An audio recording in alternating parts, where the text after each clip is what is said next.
I know that if you are going to Abuja from Enugu to Lagos, they'll ask you, Okpa. Now let me surprise you. Okpa could be a big export. Okpa can actually increase the GDP of Enugu State by 10 million a day if you organize it. Because we have vehicles that go to Abuja, Kano every day, and we cook Okpa in Enugu. But for that to happen, no, let's talk about it. 1,000 wraps of Okpa at 500 naira, it's 500,000. 2,000 wraps, 1 million. So you can imagine 2,000 wraps, 1 million. Now 10,000 wraps, 5 million. 20,000 wraps, 10 million. Now what's 20,000 wraps of Okpa to Lagos and Abuja only? But for you to sell that, it means you have to identify people who can cook on an industrial scale. You have to make sure they use strictly no additive, strictly palm oil.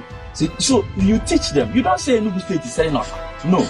But you identify the best Okpa sellers. You have them buy industrial gas cookers. Loan, not dash.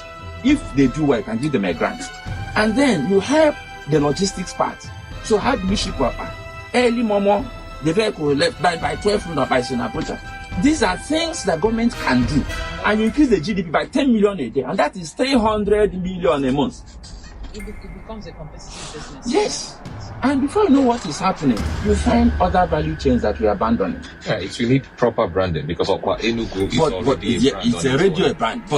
But you are talking, it means you're already in the spirit. I mean, you're seeing the potential, so you're talking about the branding. Now, how can the woman who puts up at night do branding? It can't. So that's where Ministry of Food and Commerce comes in. That's where commissioners that are sitting around just speaking English, that's where they can come in. Why it's interesting to me is I know somebody who has tried it and he was selling about 500 Okpa in Lagos, but the Okpa was being cooked, by somebody who he took from Enugu here, from Oguego particularly, my hometown, and put the person in a house in Lagos and they were selling, and he tried that business, but sustainability requires a lot more capital. Okay, and sorry, let me also help you. Now, this is another model. Okay. Nothing stops Enugu, for instance, from training these people and actually helping them set up Okpa centers in major cities, helped by Enugu State. Where does the money go back to? Enugu. Where will they build their homes? Enugu. If they want to build a house in the village, who will help them? The Enugu. It's called. They want to. So the point I'm making is, when you have leaders who intentionally think about the welfare of the people, not from the point of view of dashing them on, that's what we call dash, but from the point of view of empowering them. Now, let us also look at the word empowerment for a second. You see, the word empowerment speaks about giving a person control of his or her life.